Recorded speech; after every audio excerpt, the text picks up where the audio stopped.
Нэг амьсгаагаар. За тэгээ манайхаа нэмэх 18 шүү. Цуснууж болон нүцгэн шалдан хэсгүүд ихтэй тул жирэмсэн бага насны хүүхдүүд болон эвгүй хэсгүүдийг үзэж чаддгүй хүмүүс алгасаарай. За юу яцхан залуусаа? Ер нь дэлхийн нийтээрээ л утгагүй драм үзэж өөрийгөө шаналлахын оронд ерөнхий шал өөрөөр сэтгэж хийсэн кино болон ялангуяа анимашныг ихээр үзүүлсэнийг та бүхэн мэднэ. Анимашны зөвхөн хүүхдэд зориулсан гэсэн явцсан утга ер нь л бол байхгүй болсон баха. Гэт хэлэхэд нэмээд бүх насныханд л зориулагдсан л байдаг болсон одоо. Энэхүү хайр, үхэл, роботууд гэсэн цувралаар богино минутанд өөр анимашнуудыг ярих бол. Та эндээс юу ойлгосноо сэтгэл хэсэгт үлдээгээрэй. Тэгээд сувгаас тэгж лайк саб дараад үзээрэй. За ингээд цувралууд руугаа орцгоё.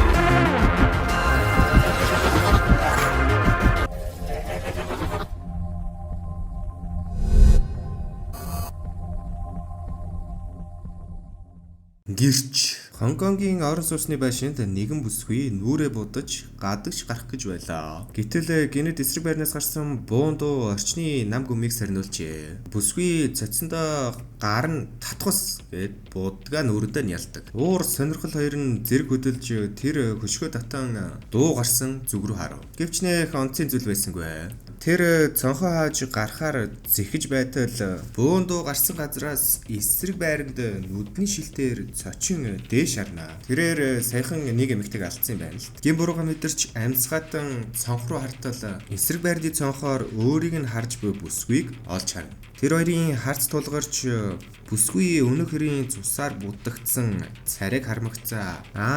Энэ хин нэг буудсан бах та гэж ойлгох. Эрэхтэй ч доош харж хөлд нэвтэж буй цогц руу хардаг. Харин нэг аимшигтай зүйл анзаарагдсан нь тэр алагдсан эмэгтэй яг л эсрэг байрны бүсгүйтэй адилхан байх ажээ. Бүсгүй чи гинэ тухайн орж өөрийгөө алуурчны нүдэнд өртсөн гэрч болсныг ойлгоно. Тэгээ тэр бодож яаралтай арга хэмжээ авахгүй бол өөрөө ч аюулд орж магадгүй гэж боддог. Ингээд бүсгүй яаравчлан цүнхээ шүүрч гаран бууж таксинд сууж зүхтаж эхэлдэг. Харин эсрэг байрны ир паникнд орон түүнийг хөхөр гарлаа. Ойлгомжтой шүү дээ. Яг алчихсан үнэнд хараад байгаа юм чи. Таксин дотор бүсгүй салгалж амьсгаан бараг л тасрах шихнаа. Тэр гар утсаа авч цагдаа дуудан харсан бүхнээлж алуурчин одоо өөрийг нь мөшгөж байж магадгүй гэж хэлдэг. Тэгээд тэр за ямар ч байсан ирээрээ гэд уцаа таслаад баг зэрэг тайвширч одоо ч тэр намайг бараг л гүйцэхгүй байх таа гэж бодов. Тэгээд нарны шилээ зүүж ажилдаг клуб руугаа явхаар бэлддэг. Гэтэл яасан гэж хажуугийн таксинд нөгөө нүдний шилтээр түүнийг ширтээд байж байд. Бүсгүй клубтээ ирж яаравчлан дотгош орлоо. Харин менежер нь инээдмийн гимээр нэг тийм гажигдуу нөхөр түүнийг хожимдсон гэж загнадаг. Энэ үед нөгөө хоёр араас орж ирээд бүдэг гэрэлтэй коридорт нуугдан түүний яриаг чагнаж байв. Бүсгүй дотогш орсны дараа өнөөхөр түүнийг дагахыг оролцдогч нөгөө гажигтай менежерт баригдан явхаар зихтэл гажиг менежер бас нэг гажиг үйлчлүүлэгч гэж эндүрч дотгош чирэн ордог. За дотор ороод залуу явж байтал ерөөсөө л пав дайдыг өвчлөг юм уу хаашийн. Энэ тэндгүүл битүү гажигуд. Гажиг менежер өнөөх залууг нэг сонин газар суулгаж түүнийг гажигуд хүрээлдэг. Тэгэл ер нь гаж үслээ хангадаг газар юм байна л. Бүсгүй харин нөгөө талд хувцааг яс сольж хайзан дээр гарч ирэн бүжгийн үзүүлбэрээ эхэлж эв хавгийн бие мөшгөрүүлэн одоо нэг тийм гажиг сексийн бүжигч юм уу да. Тэгээ бүжүүлж байх зураа алуурчныг үзэгчдийн дунд сууж байхыг олж харлаа. Бүсгүйч зочиртон гялс тайзнаас буугаад ахлах менежерийнхаа өрөө рүү очиж хаалгыг нь балбаж гардаг. Тэгсэн чи харин хинч хариу өгсөнгүй. Бүсгүй шууд өрөөнд орж ахлах менежерээ хартал өнөөх нь мансурч гэсэн хэвтэж байдаг юм. Тэгээд шууд шургуулгыг нь үзэл буу авч далт хийв. Бууга цүнхэнтэй ээж гарах гэтэл яг гадаана нь нөгөө нүдний шилтээр хайцсан явж байгаад таарчихв. Сандарсан бүсгүй барьж байсан хувцаа нүүр рүү шидээд үсрэн зүгтв. Тэрээр орц цонглоор гүйж гудамжинд гарan өөрийг нь удаашруулад байсан өндөр өсгөд гутлаа хаян хамаг хурдаараа зүгтдэг. Харин өнөөхөр араас нь хөөж зогсоо, сонсоо, би тайлбарлая гэж орилсон ч бүсгүй итгэсэнгүй. Улам хордлоо. Тэрээр нарийн гудамжинд орж сааз дотгорыг түтлхэн унгааж хугацаа хожих гэж орон сууцны байшин руу орлоо. Хаалга бүрийг тогшоож тусламж хүсэн Гэхдээ бүгд түгжээтэй байв. Харин сандарсан бүсгүй 3 дугаар давхарт нэг нээлттэй хаалга олж харлаа. Тэрээр ямар ч хэрэгэлзээгүй орж хаалгаа түгжээд дуугүй болов. Гадаа нь чимээ тасрахад сая л нэг амьсгаа ав. Харин өнөөхөр бүсгүйг алдсандаа итгээд гэртээ буцахаар шийдэж дүлгүүрээ хийгээд хаалгаа онгойлгоход өрөөнд дотор нөгөө бүсгүй байна. Зарс тийм л азгүй шүү дээ. Өнөөхөр тайлбарлах гэж оролцсон ч цочирдсан бүсгүй гар бууга гаргаж өнөө хэрлүү чиглүүлв. Харин залуу тайвшруулах гэж бөөг булаахыг оролцсноор хоёул өрөөнд дотор ноцолдож эхлэв. Тэд шалан дээр өнхөрж тэмцэл дунд буун дуу тас хийв. Бүсгүй амьсгаад нь зогсож би өөрийгөө хамгаалж чадлаа гэж боддог. Гэвч яг тэр үед эсрэг байрнаас цонх хаагдах бөөг сонсдог. Толгоогоо өргөн тийш харвал цонх хааж буй өнөөхөр яг л өөрийнх нь гэрийн цонхны байрлалд байх шиг харагдав. Тэр мөчид бүсгүй аимшигтайгаар танил дүр зургийг харж өөрийнх нь алсан залуу байв. Бүсгүй балмагцснаар энэ түүхэн дуустдаг. 3 робот. Хүн төрлөختөн мөхөж дэлхий орхигдож балгас болж арга ёсоор дүүрсэн хогондоо баригдаж орхигдсон дэлхийгээр эхэлдэг. Өөр гарагаас ирсэн 3 робот нэгэн цагт хүмүүсийн амьдарч байсан хотуудаар аялахаар ирдэг. Тэд хизээж өмнө нь хүнийг харж байгаагүй бөгөөд сониудсангаар дүүрсэн байдаг. Эхний зогсоол нь сагсан бөмбөгийн толгой байх бөгөөд тэндээс хан налан өгсөн хөгжөөн дэмжигчийн цогцыг олж пирамид робот хантаац миний бөгөмсөн цогцны зургийг тасралтгүй авч яагаад хараалт зовцтой байгааг нь гайхдаг. Харин өндөр робот өөрийгөө дүүжилсэн сагсан бөмбөгийн тоглогчийг нударч цогцыг нь гайхан тоншиж шалгаж байв. Энэ үед жижиг шар робот ойрлж гайхалтай зүйл олсон гэж хашгирав. Пирамид болон өндөр робот дөхөж очиход энэ нь зүгээр сагсан бөмбөгийн бөмбөг байд. Тэд бөмбөгний урд тойрон зогсож энэ яг юу болох бас яадгийг нь мэдэхгүй байсан тул хэлэлцүүлэг эхлэв. Өндөр робот гайхширсан байдалтай сагсан бөмбөгийг авч газар тунав. Мэдээж бөмбөг газарт хид хид ойж буцаад л хөлгөөнгүй газарт наалдав. Роботууд харин үүнийг нь нилээд уйдгартай гэж үзсэн. Хүмүүс яагаад иймэрхүү спортод ийм их дуртай байдгийг ойлгож чаддаггүй. Өрнөс солигдож дараагийн зогсоол түргэн олны газарт хөлдөж муудсан бүргэрийг харна. Жижиг робот батарейнаас л энерги авах байтал хүмүүс яагаад хоолунд идэж ялгаруулах үйл явцдаг гайхан ярилцсан. Харин пирамид робот тайлбарлан түүний судалгаагаар хүний хотод нь хүчлээр дүрсэн том сав шиг бөгөөд хоол хүнс боловсруулагдаж дараа нь бийж шингэдэг. Тэгээд л энерги болдоо гэв. Өндөр болон шар роботууд үүнийг ойлгоход хэцүү байсанд батарей ашиглавал хүмүүс зайчлах бас ялгаруулах шаардлагыг гайхсаар л байв. Дараа нь 3 робот хаягдсан зочны өрөөнд сууж байв. Тэднийг гинтийн зочин хүлээж байсан нь муур байв. Шинээр ирсэн роботуудаас айхан битгий хэл. Өндөр роботын хөлөнд эрхэлж бүр өөр дээр нь гараад тайван хэвцчихдэг. Энэ үед жижиг робот түүнд хүрэхийг санал болгож магадгүй илж хүрвэл айгаад явчих байх гэсэнд өндөр робот хүрэн илэхэд муур нь зүгтхэн байдгаа улам тааламжтайгаар хуржигнж эхэлдэг. Хуржигнэх нь жижиг роботыг айлгаж тэрээр хуржигнэх чимээг дэлбэрэлтийн өмнөх үе гэж бодон хуржигнэхээ болох үед муур дэлбэрэх болно гэхэд пирамид робот түүний онолтой санал нийлж хоёр найз зочны өрөөний эсрэг тал руу гарч өндөр роботоос зайгаа барьж эхэлдэг. Бас амьдаа айртай аян. Мэдээж тэдний айдас нь ямар ч үндэслэлгүй нотлогдож тэдний хотыг судлах аяллаа сүүлчийн зогсоол нь хаягдсан цөмийн станц байлаа. Тэнд асар том цөмийн пуужин ширтэн суухдаа 3 робот хүндрэлтэн яагаад мөксөн тухай ярилцав. Магадгүй энэ нь хүмүүсийн хооронд болсон цөмийн дайн байсан байж болох юм. Тэдний шунхазан өөрийн төлөв тэмцэл нь эцдээ өөрсдөг нь устгасан гэж бодлоо. Жижиг шар робот нь жоохон жөөг байдлаар магадгүй хүн төрлөختөн байгальд дэндүү оролцож муурын генийг өөрчилж хүний адил гар хуруутай болгосон болохоор мөксөн байх гэж хошигнов. Тийм болохоор л муурнууд хүмүүсийн тусламжгүйгээр лаазтай хоолоо нээж чаддаг болж удалгүй муурны хөвсгөл гарч тэд хүн төрлөختнийг устгасан байж болох юм. Тэд станцыг үз дуусаад явах гэж байтал өнөө хүртэл чимээгүй байсан өнөөх муур гинэт ярьж жижиг роботын онолыг батлав. Муур хэлэхдээ бид өөрсдөө лаазаа нээдэг болсноос хойш хүмүүс хэрэггүй болсон.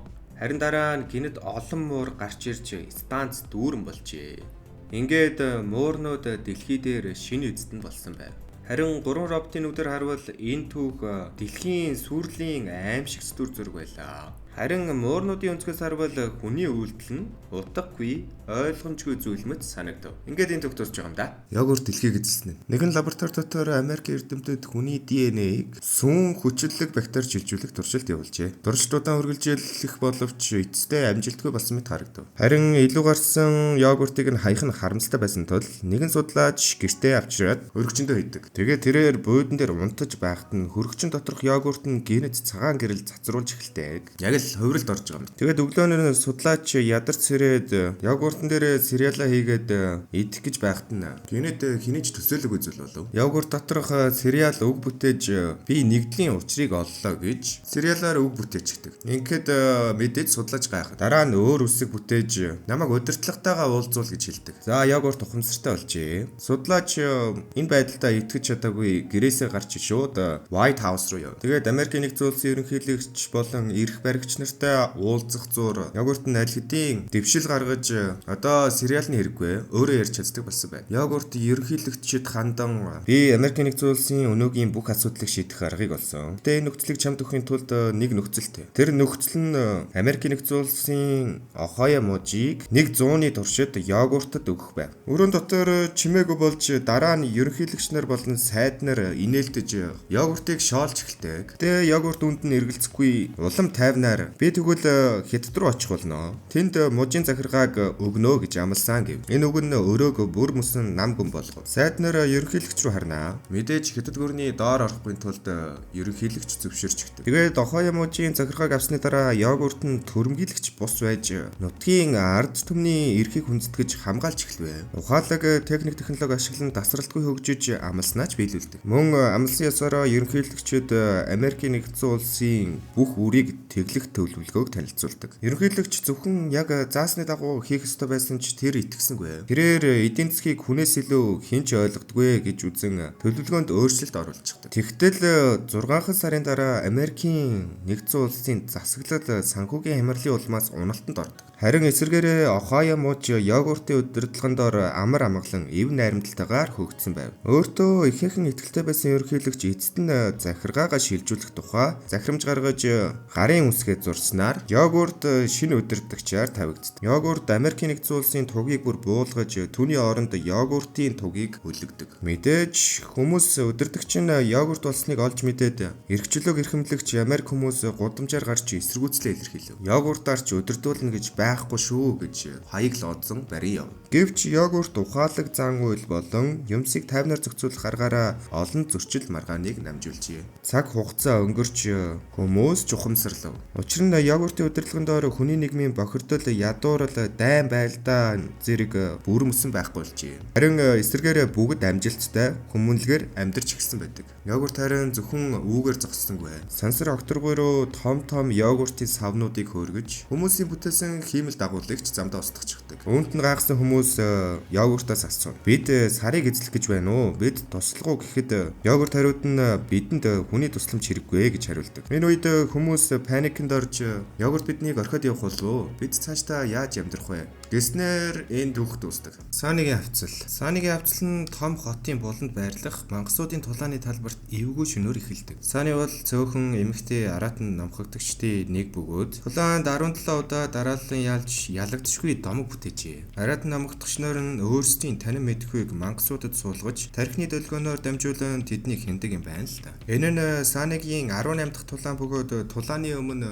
тулааны зохион байгуулагч Дико Саанид их хэмжээний бооцод тэмцээн учир санал тавина. Энэ санал нь хожигдох ёстой бөгөөд хэдэн 100 сая доллараар яригдана. Энэ саналыг нь Сааны ягаад ч юм зөвшөөрчихдэг. Дико Саанид хагас сая доллар өгөхөөр тохирч Саанид ширгэлзэлгүй хүлээж авдаг. Харин Сааныгийн хамтрагч мөнгөөр бүхнийг шийдэж чадахгүй шүү гэж Дикод хандаа хэлдэг. Гэхдээ Сааны энэ бүх зүйлийг мөнгөний төлөө хийгээгүй нь илт бөгөөд Сааны зөвхөн алдар нэр хүндийн төлөө л тулалддаг. Жилийн өмнө тэрээр нэр алдар хүндийн төлөө тэмцсэн ч ялагдаж нэгэн гэмт бүлэглэлийн гарт зовж шаналжээ.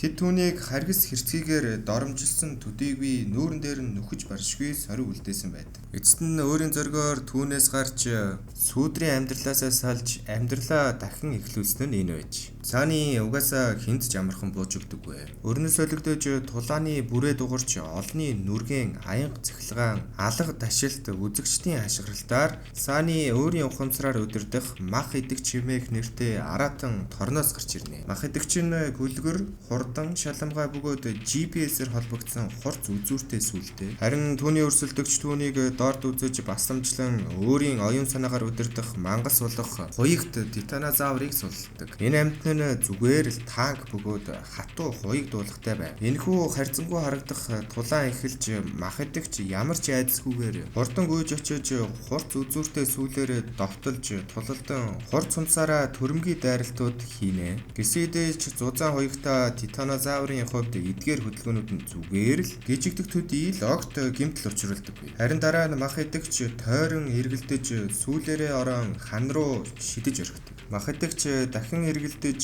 сүүлээрээ довтлох үед титанозавр хөдөлгөөнийг өөрчлөн харж сүүлийг нь барин мах идэгчийг хан руу савж орхив. Түүнийг үргэлжлүүлэн барьж аван төмөр нударгаараа хид хэд зохиж газарт унагдаг. Харин энэ үеийг бардмаар инээмсэглсэн Дико эндэр дээрээс үзэн зогсно. Харин хуйх титанозавр дахин довтлоход бэлдэж бардам сэтгэл хангалуун харагдана. Харин энэ үед нь мах идэгч мөн адил бэлдэж хурц үзүүртэй сүүлээ дөрв цалаалж титанозаврын эрх хөдөлгөөнөөс болцдог. Тэгээд түүнийг дорд үзэж толгой дээр нь гიშгэж буцан тулаандаа орж эхлэхээр бэлддэг. Чадварлаг бөгөөд үхлийн аюултай сүүл нь титанозаврын хуягт биеийг сэжиж махыг нь олон удаа зоосноор хариу үйлдэл үзүүлэх чадваргүй болсон бөгөөд эцэст нь мах идэгч хоёр хурц сүүлээ түүнийг хөлж зоож аврах том амьтан өвдөг зөгдөн хөөрхийлэлтэйгээр газарт ундаг.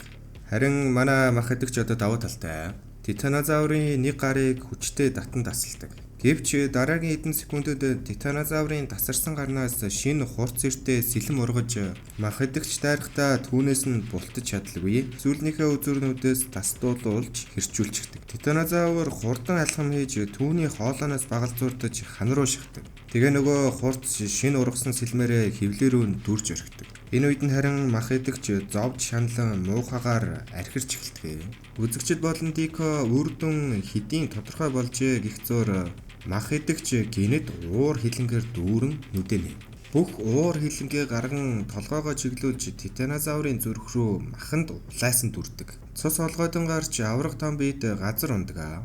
Мах идэгч түүний толгойг таслан авч өргөн бүх үзэгчдийн нүдэн дээр дахин нэг ялалтаа тунхагладаг. Тулааны дараа Сааны өөрийн гэрт ирэх үед урилгагүй зочин түүнийг угтаа авдаг. Энэ нь Дикогийн эмэгтэй туслах байх нь тэр. Тэрээр Саанид Диког муулан өөрийг нь биширдгээ хэлж үнсгээр завдахад Сааны бие барьж чадахгүй итгэх тэр мөчид туслахын аашцан гинэд өөрчлөгдөж гарны хумс нь хурц ир болон хуурч Сааны ирүүнээс нь тухруун дүрч амийг нь хороодог. Яг энэ үед Дико хүүтнэр инээмсэглэн сүүдрээс гарч ирдэг. Тэрээр хэлэхдээ өөрийнх нь үгийг эсэргүүцсэн хэн боловч үхэх ёстой гэж хэлэх мөчид туслах эмэгтэй нь манай Сааныгийн толгойг дэвсэж бүр нухаш болтол нь буталж орхидог. Дико болон түүний туслах эмэгтэй өөрсдийн ялалтын дүрд тоглож байх үед Сааныгийн хүүтэн инээд ардан зуурайтаж Дикогийн хүүтэн инээмсэглэл замхарч ямар нэгэн зүйл буруу болсныг ойлгодог. Учир нь Сааны гэмт хэргийн бүлэгт гэрэмдэглүүлж байх үед түүний бие үгсэн бөгөөд хамтрагч нь ухамсарыг нь мах идэгчэд суулгасан байв. Харин түүний үгсэн бие бол ерөөсөө л хиймэл оюун ухаанаар бүтээгдсэн хиймэл зүйл. Ингээд мах идэгчтэй нийлсэн оюун ухаанаараа Сааны тэдний ард дээрэн хамгийн түрүүнд хурц сүүлээр туслахын толгойг нэвт сүлбө хороож Диког аврах том сүүлээрээ орон хурдан өргөж мах идэгчтэй нэгдсэн Сааны одоо түүнийг даруй зүйл тусах. Ингээд Сааны цус тулаан бүрээр дайчин болж байгаа энэхүү төгт дуустдаг. За манайха ер нь нэг иймэрхүү. Тэгээд лайк сабатараад сувгаал дэмжиж байвал ер нь гэлзуулна шүү дээ. Дараагийн цувралуудаар уулзлаа. Түр бай бай.